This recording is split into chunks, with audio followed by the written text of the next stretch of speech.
Olá, paz e graça, tudo bem com você? Espero que esta semana esteja sendo boa para você. Nós vamos aqui dar continuidade ao estudo das 7 igrejas. Tentei fazer a live ao vivo, mas não foi possível. Mas nós vamos aqui fazer a gravação e já estarei postando logo em seguida, tá bom? Então vamos abrir as nossas Bíblias no livro de Apocalipse, capítulo 3, versículo do 1 ao 6. E ao anjo da igreja que está em Sardes, escreve: Isto diz o que tem os 7 Espíritos de Deus e as 7 estrelas. Eu sei as tuas obras, que tem nomes de que vives e está morto. Sê vigilante e confirma o restante que estava para morrer, porque não achei as tuas obras perfeitas diante de Deus. Lembra-te, pois, do que tens recebido e ouvido, e guarda-o, e arrepende-te. E se não vigiares, virei sobre ti como um ladrão, e não saberás a que hora sobre ti virei. Mas também tem em Sardes algumas pessoas que não contaminaram suas vestes, e comigo andarão de branco, porquanto são dignas disso. O que vencer será vestido de vestes brancas, e de maneira nenhuma riscarei o seu nome do livro da vida, e confessarei o seu nome diante de meu Pai e diante dos seus anjos. Quem tem ouvidos, ouça o que o Espírito diz às igrejas. Vamos fazer aquela breve síntese e já já eu volto. Carta à Igreja de Sardes. Aqui nós temos o círculozinho, a ilha de Patmos, e a seta indicando ali a cidade de Sardes. Sardes é igual a... O significado dela é cântico de alegria. Alguns tradutores dizem que é príncipe de alegria. A cidade de Sardes foi construída sobre uma rocha em 1150 a.C. Ficava numa elevação de cerca de 500 metros acima do nível do mar. Era a capital do Império da Lídia, um dos mais ricos do mundo antigo. Ouro foi encontrado no rio próximo de Sardes, e reis que moravam lá foram renomados por sua riqueza. A famosa estrada real conectava Sardes com outras cidades do leste. Nos tempos do Novo Testamento, Sardes foi parte da província romana da Ásia. A moeda cunhada surgiu em Sardes. Interpretação literal. Igreja Sardes, elogio. Alguns não se contaminaram. Instrução: vigiar e consolidar o restante. Promessa: vestiduras brancas e o nome no livro da vida. Muito pouco havia para ser elogiada. Viviam de aparência do passado. Eram vivos, mortos.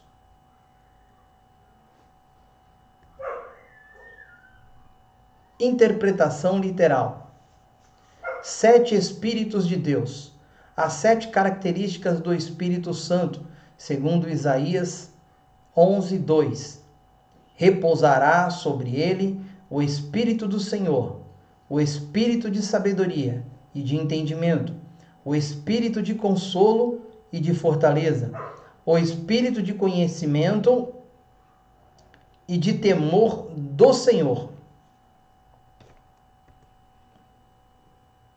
Ainda dentro da interpretação literal, 7 estrelas simbolizam os 7 pastores das 7 igrejas nas mãos de Jesus. Nome de que vives e está morto. Viviam de aparência, um falso avivamento. Virei como um ladrão, de forma inesperada. Não contaminaram suas vestes, não se sujaram com o pecado. Andarão de branco e vestiduras brancas, vida de santidade. Livro da vida, onde estão registrados os nomes dos salvos. Dentro da interpretação histórica, Sardes representa o quinto período do cristianismo na Terra, quando ocorreu a Reforma Protestante sobre Martinho Lutero e outros reformadores entre 1517 e 1750. No dia 31 de outubro de 1517, Martinho Lutero afixou na porta da catedral em Wittenberg as 95 teses contra os erros da Igreja Romana. Passando o fervor da Reforma, os cristãos protestantes se esfriaram e passaram a viver do passado, tornando-se tradicionalistas. Interpretação moral. Igreja morta, sem vida e sem alegria, não faz diferença na sociedade, não incomoda o inimigo, vive de aparências, repetindo rituais religiosos e tradições humanas. Evangélicos nominais. Segundo o censo do IBGE, o número de pessoas desviadas das igrejas passaram de 4% do total de evangélicos em 2003 para 14% e em 2009 um salto de 4 milhões de desigrejados ou sem compromisso. Sardes representa igrejas e cristãos que envelheceram na sua fé e deixaram morrer seu vigor com o tempo. Se acomodaram até mesmo com a sua prosperidade. Se o pecado entrar na igreja, ela morre. Vamos deixar a igreja morrer? Uma igreja viva não pode parar. O vencedor receberá vestes brancas e o seu nome no livro da vida.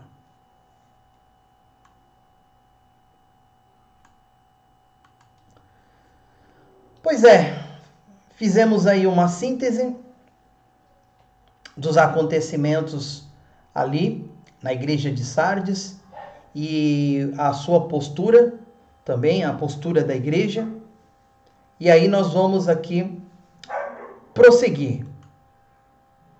Nós vamos prosseguir aqui.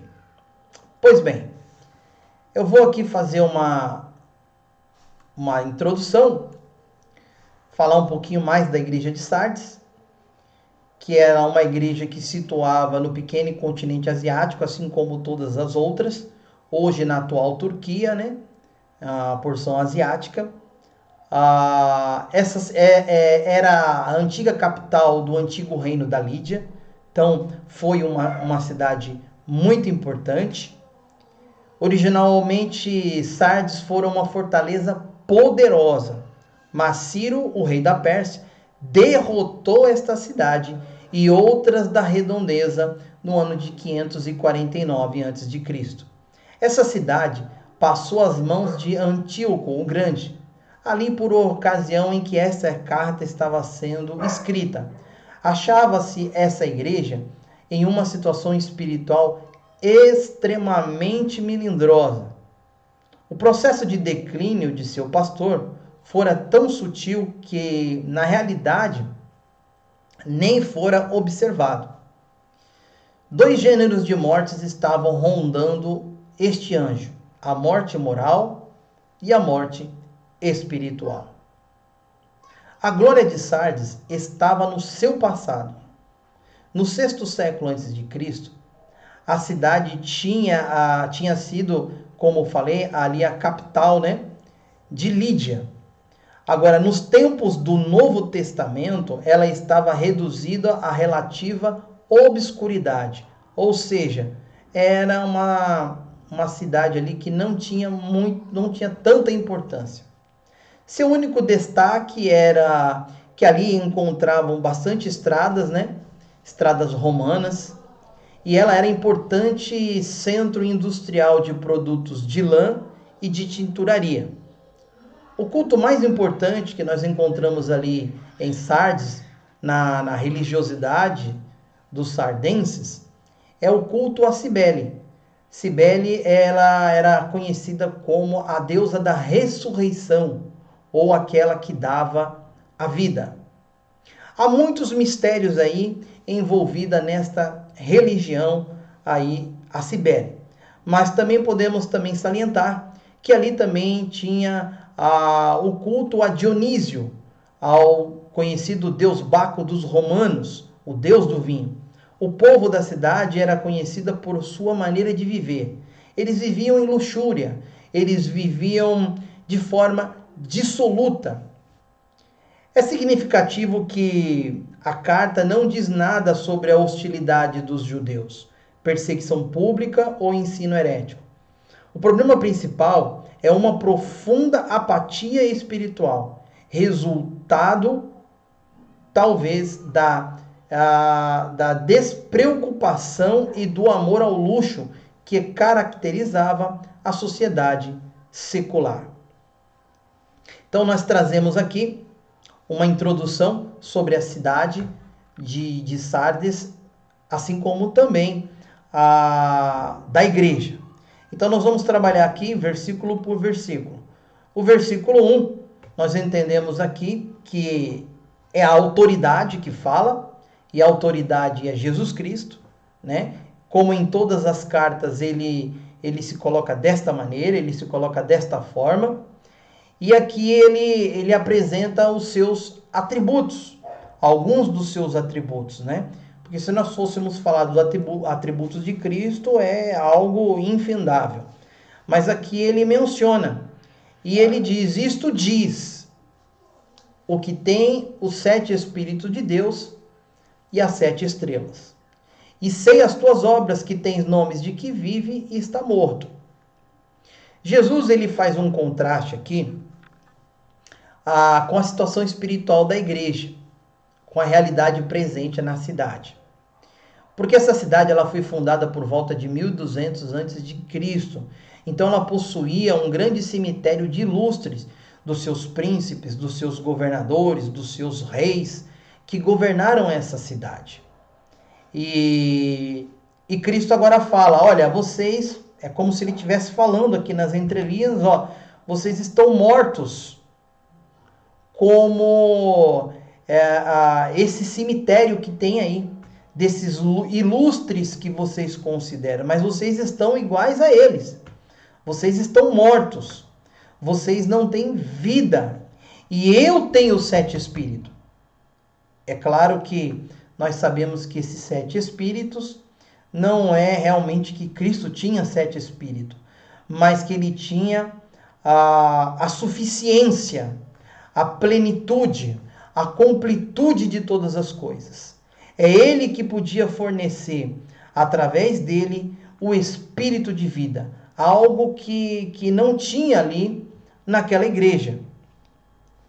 E é por isso que nós encontramos esta profecia ali em Isaías capítulo 11, versículo 1 e 2, que ali retrata ali os 7 espíritos do Senhor Jesus, né? Porque é da raiz de um rebento que frutificará e repousará sobre ele o Espírito do Senhor. O problema da igreja de Sardes era a morte espiritual. Cristo é o que tem o Espírito Santo, o único que pode dar vida. Mesmo estando a igreja em Sardes em uma triste acomodação espiritual, Cristo ainda cuidava dela. Eu conheço as tuas obras. Observadores externos podiam detectar a decadência espiritual da igreja em Sardes. Era uma igreja, quer dizer, eles não podiam detectar, né? Era uma igreja até mesmo conhecida por suas boas obras. Olha só. Tinha nome de que vive, reputação de vida e vitalidade, mas à vista de Deus estava morta. Este é o quadro do cristianismo nominal, próspero externamente, ocupado com as coisas externas da atividade religiosa, mas sem vida e poder espiritual. Ora, meus queridos, então, como eu disse aqui, primeiro a autoridade fala: eu sou o que posso dar vida para vocês e tenho 7 espíritos. E eu tenho as 7 estrelas na minha mão. Isso quer dizer que eu tenho autoridade sobre vocês. Não só sobre o pastor, mas sobre todos. Tá ok?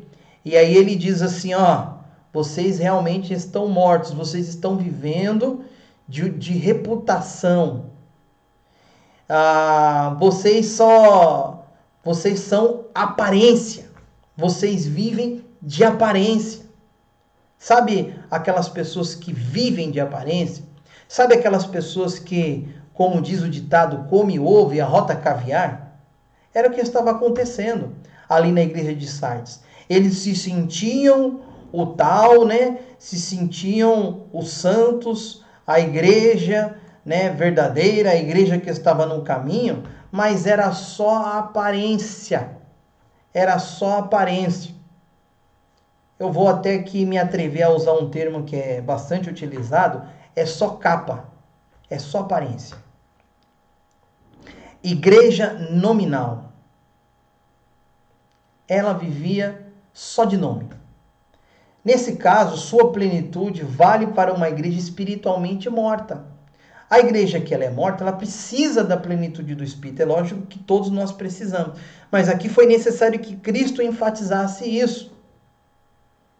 Porque o Espírito de Deus é quem dá vida. E lá em João 6,63 diz: o Espírito é o que vivifica, a carne para nada aproveita.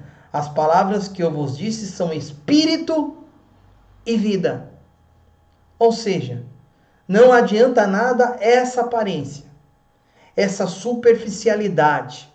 Não adianta você ser bem visto pelas pessoas, de terem boas obras, porque é o meu Espírito que vivifica. Nada mais. Somente o meu Espírito pode trazer vida para vocês. O tema da vida, ela ecoa no oráculo do vencedor. Fazendo referência a esse tema, queremos arriscar, nos propor que o trecho seja visto aqui, lá em Ezequiel, capítulo 37, comparando aqui a situação espiritual ali do povo ali de Israel, quando ele foi levado em espírito ali para um vale, e o vale não estava seco. A Bíblia diz que o vale estava sequíssimo, né? O vale estava sequíssimo. E ali o Deus, né, fala com Ezequiel, profetiza para que esses ossos possam viver. Então, essa passagem de Ezequiel 37 é uma passagem que retrata a necessidade de ter o Espírito de Deus. Para eles são centrais o tema da vivificação e o Espírito como poder de vida. Inicialmente, atesta-se que a igreja ela tens nomes de que vives. Era uma igreja de boa fama. Contudo, essa fama engana. Há muitos enganadores. Há muitos que vivem de superficialidade. Há muitos que estão só de aparência. Mas Cristo estava preocupado com eles. Assim como ali em Esmirna, a fama de pobreza e miséria engana, porque aquela igreja trazia toda a honra à morte de Jesus Cristo em seu corpo. Apesar disso, se encontrava no caminho da vida, como verdadeiramente. Então, Esmirna era vista como uma igreja pobre, mas ela era rica. Ela era muito rica espiritualmente. No presente caso, No entanto, o Senhor tem de corrigir as aparências. Meu querido irmão e minha querida irmã, não viva de aparência. Não viva de aparência. Ainda que à vista humana não havia nada que contradissesse a fama, ninguém estava enxergando nada demais. Mas Cristo enxerga todas as coisas. Ele é o que sonda o meu coração e sonda o seu coração. Eles tinham uma vida totalmente auspiciosa. Internamente, numa tensão para cisões e externamente nenhum horizonte de martírio. Perguntamos justamente por que essa igreja foi deixada em paz desta forma. Ora, uma igreja que ela está tranquila é uma igreja que está dominada pelo inimigo. Se a igreja não tem perseguição, se a igreja nela não há problemas, se nessa igreja as pessoas não estão falando dela, meu irmão e minha irmã, sabe de alguma coisa. Alguma coisa de errado há ali naquele lugar. E na igreja de Sardes era uma igreja que já estava dominada e tomada. Ela já estava totalmente dominada, estava totalmente já tomada pelo mal. Observe o que diz aqui, em Ezequiel, como eu já disse, 37:11. Os nossos ossos se secaram e pereceu a nossa esperança. Desta fama, ela, por sua vez, se sustém. A igreja e seu contexto se embalam reciprocamente neste sono. A igreja quando fala, aqui é uma questão simbólica, fala que ela morreu, ela estava dormindo também, nós podemos dizer isso. O Senhor, porém, sabes, está morto. Há muito ele enxerga por trás da fachada e vê que tudo é aparência. Não adianta viver de aparência. É preciso reconhecer o seu estado, é preciso reconhecer o meu estado diante de Deus. Em Sardes, os cristãos estão falsamente satisfeitos, confiantes, são falsamente ativos, falsamente devotos, falsamente fiéis. E agora, Cristo faz uma advertência para esta igreja. No versículo de número 2. Sê vigilante. Confirma o restante que estava para morrer, porque não achei as tuas obras perfeitas diante de Deus. Veja só, você ser chamado de morto, que vive só de aparência, e agora ele, seja vigilante, vem a repreensão, né? E confirma aí aqueles que estão para morrer. Ou seja, não é para confirmar e certificar e escrever, realmente esses aqui estão para morrer, estão praticamente mortos. Não, pelo contrário. Vê esses poucos aí e consolida-os na minha presença. Não deixa tudo se perder. Nem tudo está perdido.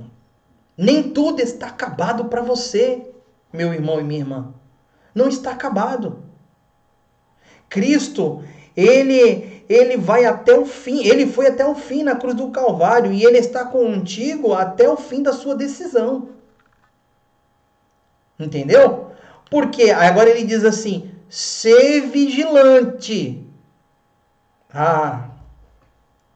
Vigiar é uma coisa complicada, né, meus irmãos e minhas irmãs? É um negócio complicado. A igreja, a cidade de Sardes era uma cidade que ela ficava numa montanha, toda ali fortificada, com suas muralhas, e achava que ela nunca ia ser invadida, né? Quando menos espera, o rei Ciro sitiou ali por 14 dias. Olha só. sitiou, falou assim, eles não vão entrar aqui, eles não vão conseguir entrar aqui, né? E pessoas vivem assim, vivem em sua tranquilidade, em berço esplêndido, falando assim, não, o mal não vai contra mim, o mal não, eu vou descansar tranquilamente, não preciso nem buscar o Senhor, porque eu sei que Ele está comigo. Não! 1000 vezes não, é preciso vigiar. É preciso estar atento, né, aos ardis de Satanás. E aqui, diz que nesse cerco, alguns historiadores dizem que nesse cerco, o povo estava dormindo tranquilamente. E de noite ali, um soldado persa, ele encontrou uma fenda, uma abertura na muralha. E penetrou nessa fenda na calada da noite e achou os seus moradores dormindo. E nesse momento ele abriu os portões. E todos os soldados ali entraram e tomaram a cidade. Essa cidade foi tomada por assalto por 2 vezes. Antíoco Epifânio também mais tarde toma a cidade por falta de vigilância. Por causa da sua soberba e da sua arrogância. Uma cidade rica, ninguém vai entrar aqui. Nós utilizamos de todas as estratégias. Está tudo cercado. Por meio de um chamado ao arrependimento muito insistente, são martelados 4 imperativos aqui para dentro do dormitório da comunidade. A figura da morte espiritual transita para a metáfora do sono, como já havia dito, espiritual. Pelo que diz, desperta, ó tu que dormes, e levante-te dentre os mortos, e Cristo te esclarecerá. Efésios 5,14. Sê vigilante, acorda. O chamado para despertar, ele é imediatamente. O chamado, ele é imediatamente relacionado com a incumbência da vigilância. Então, consolida, confirma o restante que estava para morrer. Eu te dei por atalaia. Lá em Ezequiel 3, 17 e 19. É da mesma forma, ergue a sua cabeça aí, porque eu dei você por atalaia. Vamos, levanta. Fique esperto, o inimigo está perto de você. O inimigo, ele quer te destruir. Não deixa não fique desguarnecido. Não deixe a cidade desguarnecida. Não deixe a sua vida espiritual desguarnecida de forma alguma. A igreja de Jesus conforme é profetizado em Apocalipse 1. Profetiza. Profetiza, igreja. Fala, adverte para os irmãos, para aqueles que estão titubeando. Mas eu não vou falar nada porque eu vou ser mal visto e tal. Não, você foi chamado por atalaia, igreja. Você é a atalaia do Senhor. Né? Aqui eu coloco assim, contudo em Sardes, é o Ezequiel do Novo Testamento, que dorme no ponto. O pastor da igreja estava dormindo no ponto. Mas ele não dorme, não deixa morrer. Cristo fala, consolida, fortalece o restante que estão para morrer, mas que ainda não morreu. Você está vivo. Você está na presença de Deus ainda. Consta ainda como resultado conclusivo de uma investigação judicial, que diz assim, não tem achado íntegras as tuas obras na presença do meu Deus. A igreja que tinha a fama de ser igreja viva, ficou devendo uma parcela decisiva de seu ministério, a saber, o serviço de vigilância na noite da ausência de fé e esperança. O servo preguiçoso enterrará os seus talentos, como diz lá em Mateus 25, e viverá para si. É isso que acontece. Ele enterra e não faz nada. E aí, versículo 3, ele diz: lembra-te, pois, do que tem recebido e ouvido, e guarda-o, arrepende-te, e ser vigiares, e se não vigiares, melhor dizendo, virei sobre ti como um ladrão, e não saberás a que hora sobre ti eu virei. Esta passagem aqui é uma passagem bem interessante, porque muitas pessoas aqui fazem confusão a respeito dessa vinda do Senhor aqui como ladrão, tá? Muitas pessoas entendem, por exemplo, nesse texto aqui, que seria a vinda gloriosa de Cristo, a vinda, vamos dizer assim melhor, do arrebatamento de Cristo, mas aqui não está falando sobre isso. E aí eu quero aqui trabalhar em cima de uma palavra que diz assim: virei sobre ti como ladrão. Essa palavra no original é kleptes, né? Ou kleptos, que é conhecida a palavra de kleptomaníaco, né? Aquele que rouba na surdina, daquele que pega ali e ninguém vê. Então, essa palavra ladrão é utilizada de diversas formas aqui no Novo Testamento. Então, primeiro no sentido literal. O próprio Cristo diz ali em Mateus 6, 19 e 20, não ajunteis tesouro na terra, onde a traça ferrugem tudo consome, onde os ladrões minam e roubam. Verdadeiramente, os ladrões aqui é literal. Quando Cristo, o kleptes aqui é o ladrão, que vai roubar mesmo, não adianta guardar dinheiro aqui nessa terra não. No sentido metafórico, acerca dos falsos mestres, onde nós encontramos João 10, 18. Todos quantos vieram antes de mim são ladrões e salteadores, mas as ovelhas não os ouviram. João 10, 8. Terceira forma de interpretar, figurativamente acerca da vinda de Cristo. Isso ocorre de duas formas distintas. A vinda pessoal de Cristo, numa advertência a uma igreja local, tá ok? Então eu quero que você entenda principalmente esse terceiro aqui. A vinda de Cristo como advertência ali local, com a maioria de seus membros imbuída de fera confissão exterior e contaminada pelo mundo, que é o caso aqui. Então Cristo está falando assim, eu vou vir para vocês, hein? Eu vou tratar individualmente com cada um de vocês. Tenha certeza disso. Eu vou pegar vocês de assalto, eu vou pegar vocês de surpresa.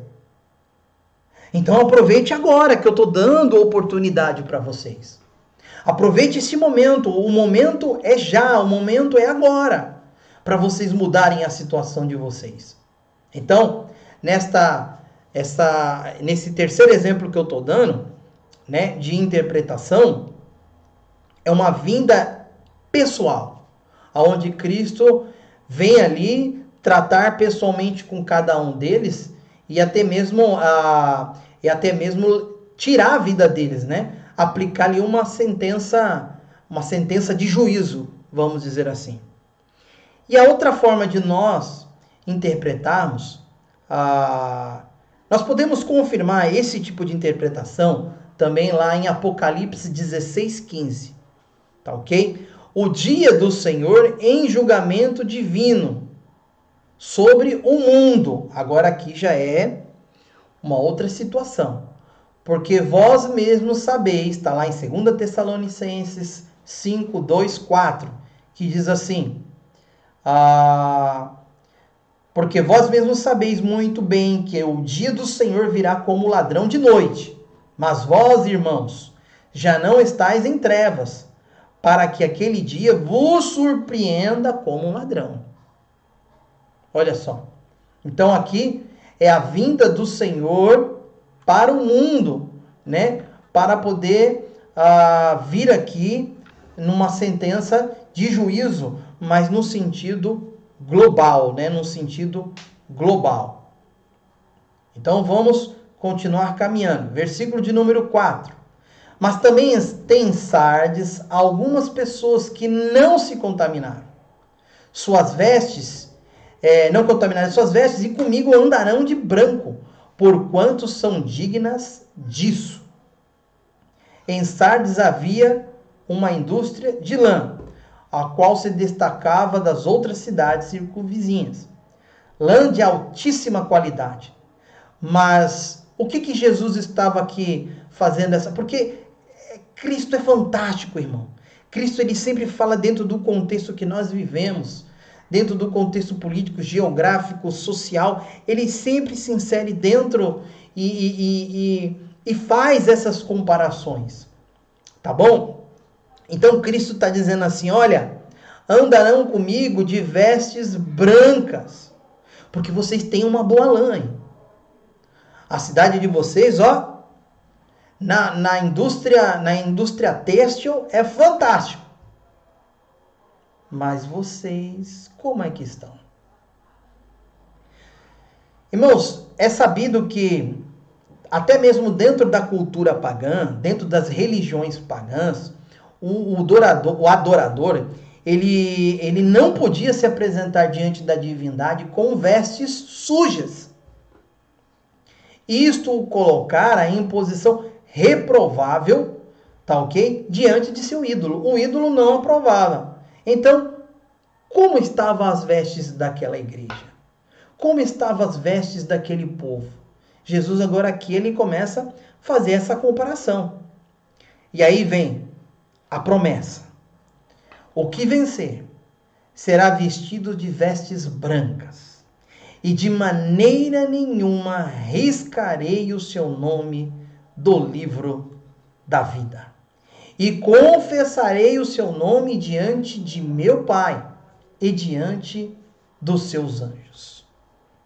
A promessa é para os vencedores das vestes brancas. E aqui eu vou trazer 6 possibilidades de nós interpretarmos essas vestes brancas, né? Uma delas eu já até me adiantei e mencionei, falando da indústria têxtil ali de Sardes. Então essa é a primeira interpretação, que eu acredito que pode ser isso, tá? Outra é que muitos dizem que são vestes, quando ele fala de vestes brancas, são vestes celestiais dos remidos na glória. Terceira, é a alusão à passagem bíblica de Zacarias 3, do versículo 1 ao 10, quando ali retrata a situação decadente do sacerdote Josué, que se apresenta diante de Deus com vestes sujas, ou seja, se apresenta em pecado. E ali, no livro de Zacarias, nós temos esse texto que contextualiza muito bem essa situação aqui, que eu também entendo que há uma possibilidade muito grande de estar sendo constratada aí, né? Essa passagem bíblica com a situação ali do povo de Sardes.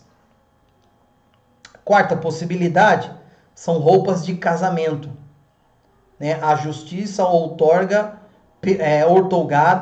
e remida pelo noivo, por Jesus Cristo. Quinta possibilidade, roupas do batismo demonstrando a entrega de suas vidas para Cristo como Senhor. Eu particularmente não acredito muito nessa possibilidade, tá ok? E nem a roupa do casamento. Nós sabemos que o símbolo do casamento ele é muito importante para o cristianismo, mas eu entendo que neste caso eu acredito que não. Tanto no versículo, no roupa de casamento, que é a quarta interpretação, e a quinta interpretação. A sexta interpretação, essa daqui eu entendo que há uma forte possibilidade de ser essas vestes aqui. O triunfo romano. Os romanos, os soldados, vestiam as vestes brancas quando venciam a guerra. Devido às derrotas por falta de vigilância no passado, nada melhor agora do que se regozijar-se como vitorioso com Cristo. Ou seja, os romanos, os soldados romanos, eles desfilavam com roupas brancas. E Cristo está falando, se você vencer essa batalha aí, você vai se vestir de roupas brancas, como vencedor. Como vencedor desta guerra espiritual que vocês vivem aí na Terra. Então, eu particularmente entendo que há uma possibilidade de ser essas vestes do triunfo, pode estar relacionado à indústria têxtil, tá ok? E pode estar relacionado ali, fazendo uma alusão ao texto de Zacarias ali, onde o sacerdote Josué estava em pecado.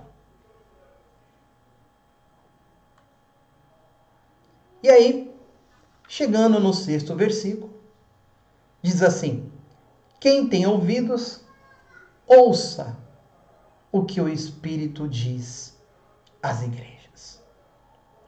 Essa igreja é preenchida com uma esperança nova. O cristão tem que viver de fé em fé e de esperança em esperança. Ele tem que estar renovando a sua esperança. Mas não mais esperada, quando dá ouvidos ao seu Senhor. Tinha de reconhecer que estava amortecida esta igreja. E isso pode ser qualquer um de nós.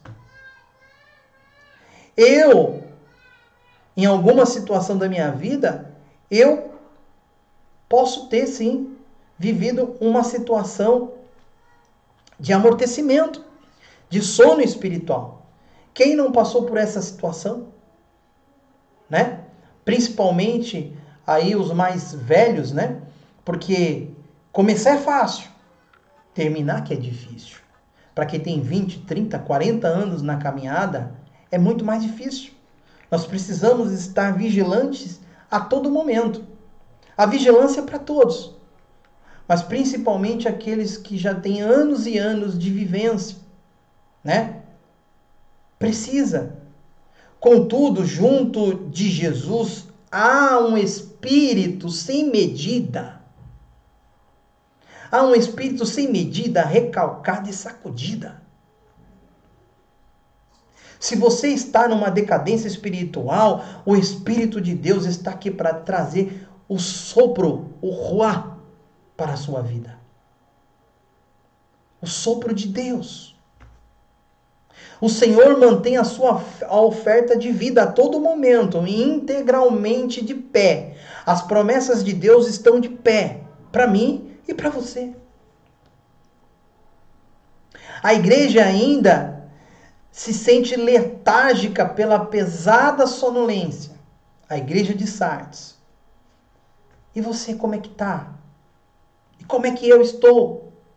Isso é uma introspecção. Cada um de nós temos que fazer essa pergunta para nós mesmos. Mas agora, ela crê novamente na sua tarefa em relação ao mundo que a cerca. Não perca as esperanças. Suas roupas estão lambuzadas, porém Jesus mantém à disposição de uma brancura. Ó, a roupa de vocês estão sujas, mas eu estou à disposição aqui e quero que a roupa de vocês esteja brancas e radiante, brilhante. E um nome tão convincente que ele pode ser citado na santidade perante Deus e seus anjos. Ele diz, olha, eu vou confessar o seu nome. Igreja do Senhor. Isso é fantástico, é maravilhoso. Mas confessar o meu nome? Quem sou eu para que Cristo confesse o meu nome diante dos anjos? Ah, é muita honra. É muita honra para mim. Alimente a sua vida com isso.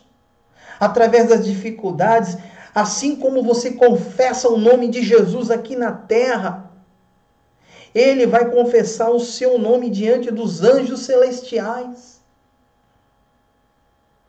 Para mim, é uma recompensa que eu não mereço. Eu não tenho mérito nenhum diante dessa promessa, mas Ele diz que vai confessar diante dos anjos e diante de meu Pai. Ora, confessar diante dos anjos já seria muito, agora diante de Deus. Senhor, meu Deus, como pode isso? Eu espero, meus amados irmãos e irmãs, que essa mensagem alcance o seu coração. Que essa mensagem dê forças para você continuar caminhando. E eu quero orar aqui pela sua vida. Feche os seus olhos. Senhor, meu Deus e meu Pai, no nome de Jesus, eu apresento a tua igreja nos dias de hoje, Senhor. Que muitas das vezes, muitos estão dizendo que vive, mas estão mortos. Senhor Jesus, através do teu Espírito Santo, leva a vida para a sua igreja, Senhor. Nesses últimos tempos de dificuldade, de tribulação, nós não temos, Senhor, a perseguição do seu evangelho, mas tu permitiste uma assolação sobre todas as nações e sobre todos os povos, Senhor, que é essa pandemia. Senhor Jesus, então que nós possamos nos despertar verdadeiramente. Eu quero entregar, Senhor, a Ti, toda a Tua igreja, todo o Teu povo, Senhor. Levanta-os nesta terra, Senhor, como um povo forte, para poder pregar o Teu evangelho e triunfar sobre as dificuldades, Senhor. Eu peço a Tua bênção sobre cada um e já te agradeço, Senhor, em nome de Jesus. Amém. Que Deus possa abençoar a todos e a todas vocês. Deus abençoe em nome de Jesus.